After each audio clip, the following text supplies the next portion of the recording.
नमस्कार, मी श्रीकांत उमरीकर. आपण पाहतात अॅनालायझर. लाईक करा, शेअर करा, सबस्क्राईब करा. अॅनालायझरचं ॲप डाउनलोड करा. सगळी रणधुमारी चालू आहे. युद्ध प्रत्यक्ष उंबरठ्यावरतीच येऊन ठेपलेलं आहे. आणि नेमक्या ह्या रणधुमाळीमध्ये ड्रोनचे अटॅक कुठं झाले, मिसाईल कुठं जाऊन पडले, काय उद्ध्वस्त झालं, अशा सगळ्या बातम्या येत असताना पवार साहेबांनी एक नवीनच मिसाईल टाकलेले स्वतःच्याच पक्षावरती आणि स्वतःच सगळं राजकारण पवार साहेब उद्ध्वस्त करायला निघालेले आहेत. म्हणजे ते आपल्याकडे एक म्हणे ना की जो करणी करतो त्याच्या सगळ्या शोकांतिका अशी असते की करणी त्याच्यावरच उलटते. आयुष्य ज्या पवारांनी पक्ष फोडाफोडीमध्ये घातलं, आयुष्य सत्ता कारणामध्ये घातलं, सत्तेशिवाय ते क्षणभर सुद्धा राहू शकत नाही. सगळ्यात दीर्घ असा कालखंड जो पवारांनी काढला तो साधारणतः 2000 म्हणजे 1980ला त्यांचं सरकार पडलं आणि 1986ला ते परत एकदा काँग्रेसमध्ये गेले. हा 6 वर्षाचा त्यांच्या आयुष्यातला सगळ्यात दीर्घ असा कालखंड आहे की जेव्हा पवार सत्तेविना होते. बाकी प्रत्येक वेळी पवार हे सत्तेच्याच जवळ होते, सत्तेसाठी वाटेल त्या तडजोडी केल्या, ते सत्तेशिवाय राहू शकत नाहीत. एक वेळ मासा तरी पाण्याच्या बाहेर राहील, पण पवार साहेब काही सत्तेशिवाय राहू शकत नाहीत. महाविकास आघाडीचा खेळ करून पाहिला तो 2.5 वर्षांमध्ये सगळं ते बोंबवलं. त्याच्यानंतर ज्या पद्धतीनं सगळीच्या सगळी सूत्र महाराष्ट्राच्या राजकारणाची देवेंद्र फडणवीस यांच्याकडे गेली, लोकसभेच्या निवडणुकीमध्ये बऱ्यापैकी यश मिळालं, पण केंद्रात काही हाताला आलं नाही आणि त्याचा राज्यात उपयोग नाही. लगेचच्याच विधानसभा निवडणुकीमध्ये पूर्णच्या पूर्ण पांदान वाजलं. एक वेळ तेही परवडलं असतं, पवार साहेबांच्या पक्षाचा नुसताच पराभव झाला असता तर अडचण नव्हती फारशी, पण अजित पवारांबरोबर गेलेल्यांना फायदा झाला. ते निवडून आले, सत्तेत होतेच, पुन्हा सत्तेमध्ये जाऊन बसले आणि हे पवार साहेबांचं आता मूळचं दुःख नाही. त्यांचं जे अतिशय ताजं असं विधान आहे की सत्ताधारी बाकावर बसायचं का विरोधी बाकावर बसायचं हे सुप्रिया सुळेंनी ठरवावं किंवा जयंत पाटलांनी निर्णय घ्यावा. मी त्या निर्णय प्रक्रियेपासून दूर आहे आणि दोन्ही राष्ट्रवादी काँग्रेस पक्ष त्यांनी एकत्र कसं यावं. आता तुम्ही लक्षात घ्या, मी जे म्हणतोय की पवारांनी आपल्याच पक्षावरती ड्रोनचा अटॅक, मिसाईल अटॅक केलेला आहे. आता ह्याच्यातून तुम्ही काय काय उद्ध्वस्त करून टाकलं की जेव्हा प्रत्यक्षामध्ये जी तक्रार आधीपासून अजित पवार करायला लागले, पवारांनी पक्षाचं अध्यक्षपद सोडतो म्हणलं, ते जेव्हा ड्रामे केले आणि जितेंद्र आव्हाड वगैरे सगळ्यांनी रडापडी केली, तेव्हाही खरं तर अजित पवारांनी फार व्यवस्थित व्यवहार्य भूमिका घेतली होती की ठीक आहे, आता तुमचं वय झालं, तुम्ही बाजूला बसा, आम्ही बाजू सगळे बघतो. पण पवारांनी त्याची नासडी केली. अजित पवार तोंडावरती आपटले. ते जे 2 दिवसाचं सरकार, 2.5 दिवसाचा गणपती म्हणून जयंत पाटील ज्याची हिटाळणी करतात ते सरकार आलं. पुन्हा जे काय व्हायचं ते सगळं झालं. इतकं करून त्यांनी परत अजित पवारांना पक्षामध्ये घेतलं, त्यांना उपमुख्यमंत्री केलं. ते महाविकास आघाडीचं सरकाराचा जे सगळा ड्रामा होता तोही 2.5 वर्ष चालवलं, तेही फसलं. आता अडचण अशी आहे की, आणि विशेषतः आता तर जेव्हा पहलगामचा हल्ला झाला आणि त्याच्यानंतर ज्या पद्धतीनं देशामध्ये संतापाची लाट उसळली, बरोबर तो म्हणजे टप्प्यामध्ये आली शिकार की जे काही नियोजन होते ठरल्या पद्धतीनं 7 तारखेला मध्यरात्री जो हल्ला झाला आणि ज्या प्रचंड प्रमाणामध्ये मोदी सरकारनी आपल्या सगळ्या पूर्ण सैन्य दलांनी अतिशय नियोजनबद्ध पद्धतीने पाकिस्तानला ज्या पद्धतीनं सनसनीत असा धडा शिकवला आणि अजूनही ते चालू आहे. आत्ता कुठं पवार साहेबांचे डोळे उघडले की ज्यांच्या विरोधात आपण 2014 पासून मोहीम उघडली, आपल्याला कितीतरी संधी होत्या भाजप बरोबर जायच्या, त्या आपण स्वतःहून डावलल्या.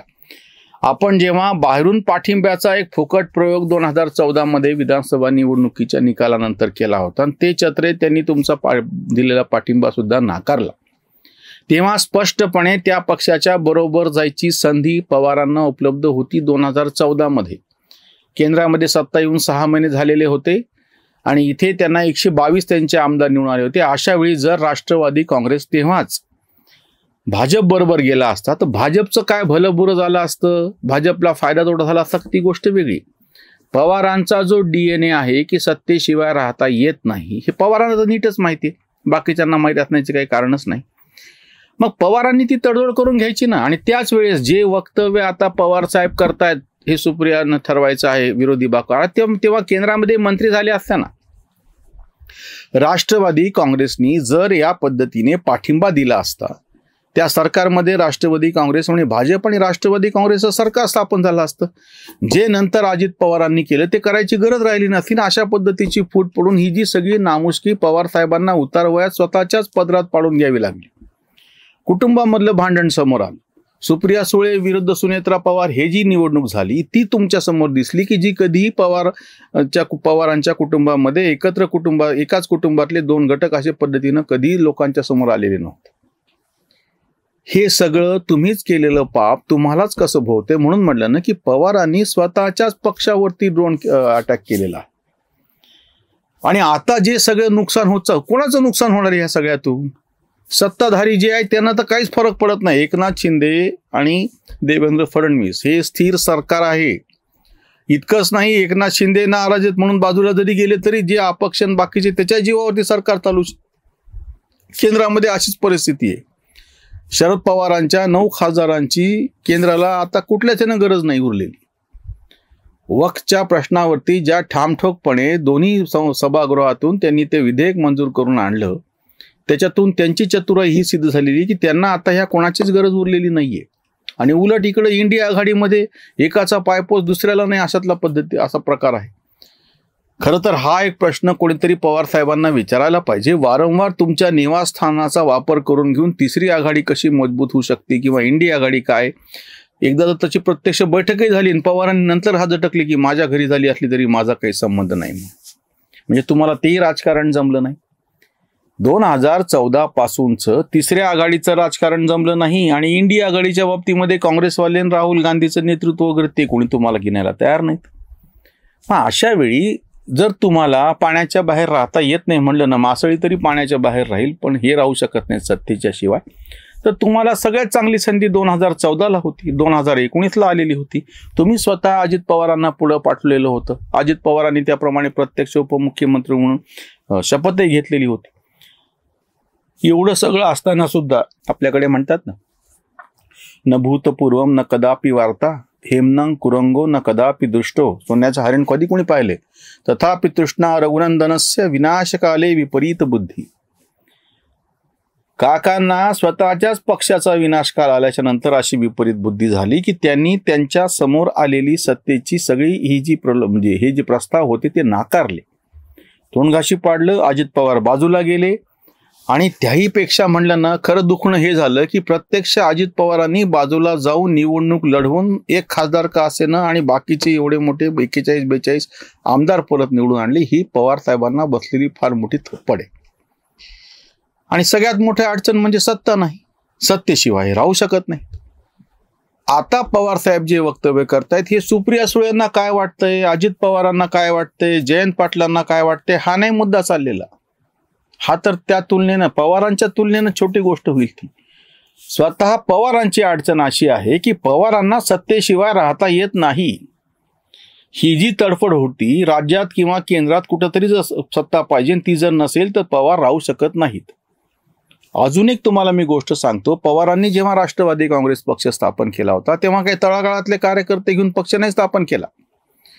काँग्रेसमधलेच हे सगळे जे सरदार सुभेदार तयार झालेले होते, सरकारी पैशावरती यांच्या संस्था वाढलेल्या होत्या. आम्ही हा वारंवार मुद्दा मांडतोय. पवारांचं हे जे मॉडेल होतं कोऑपरेटिव्ह सहकार्याचं किंवा शिक्षण संस्था, पतपेढ्या, या सगळ्या सरकारी मदतीवर पोचलेले जे सगळे हे टगे बैल होते जागोजागचे, वळू सांड राजकीय सांड असे ते सगळे एकत्र करायचे आणि त्याचा पक्ष तयार करायचा. ह्या सगळ्यांचा जो चारा आहे, चंदी आहे, ते सरकारी अनुदान आहे. ज्या क्षणी ती रसद बंद होईल, ज्या पद्धतीनं जुन्या युद्धामध्ये असायचं ना, शत्रू किती बलवान असो त्याची रसद जर तोडली तर शत्रू गारद होतो, तशा पद्धतीनं आहे. हे सगळे यांचे जे पक्षाचे कार्यकर्ते नेते टगे जे तुम्हाला दिसतात ना गावोगावचे, हे सगळे सरकारी पैशावर सरकारी अनुदानावरती माजलेले लोक आहेत. यांच्या संस्थांचं फक्त तुम्ही अनुदान कट करा, हे ताबडतोब रस्त्यावरती येतात एका मिनिटात. ह्याच्यामुळंच जागोजागचे पवारांचे जे तथाकथित चेले चपाटे होते सगळे ते भाजपकडं किंवा सत्तेकडे जायचं कारण काय किंवा अजित पवारांकडे पळून जायचं कारण काय? त्यांना काय अजित पवारांबद्दल प्रेम आहे असं नाही. आम्ही नेहमी उदाहरण सांगतो, इंद्रायणी ही जी म्हणजे हे आहे ती खुर्चीची बायको आहे, ती इंद्राची बायको नाहीये, तसं आहे ते. ह्यांना ती खुर्चीवर कोण आहे त्याची घेणं देणं नाही, ह्यांना खुर्चीशी सलगी पाहिजे. कारण की तसं जर नसेल तर ह्यांचं जे आहे ते काही चालू शकत नाही कारभार. आत्ता पवारांचं आलेलं हे जे वक्तव्य आहे, हा जो मिसाईलचा हल्ला पवारांनी स्वतःच्याच पक्षावर केला आहे, तो फक्त सत्तेची खुर्ची, सत्तेपासून वंचित झाल्याची ही तडफड आहे. त्याच्यामुळं त्याच्यातून दुसरं काहीही त्याचा अर्थ निघू शकत नाही. सुप्रिया सुळे काय ठरवतील तो मुद्दा वेगळा, त्यांना तेवढं स्वातंत्र्य असलं असतं तर त्यांनी तेव्हाच ठरवलं असतं. जयंत पाटील काय ठरवतील ते म्हणले, अरे जयंत पाटलाला स्वतःच काही कळेना, त्यांना तेव्हाच ऑफर होती तेव्हा ते भाजपमध्ये गेले असते. आता जाऊनही काही फायदा नाही, कारण की केंद्रामध्ये आता काही जागा उरलेली नाही शिल्लक आणि राज्यामध्ये नाही. हा फारच ह्यांचं प्रेम उतवालं असेल तर आपल्या असलेल्या 2-4 मंत्र्यांना राजीनामा द्यायला लावून त्यांच्या जागी हे पवारांचे काही पंटर जर अजित पवार समाविष्ट करून घेणार असतील तर तो त्यांचा मुद्दा आहे. बघूयात काय होतं ते. पण ह्या सगळ्या युद्धाच्या धुमश्चक्रीमध्ये पवारांनी स्वतःच्याच पक्षावरती हल्ला करून घेतलाय हे मात्र निश्चित. इथेच थांबूयात. धन्यवाद.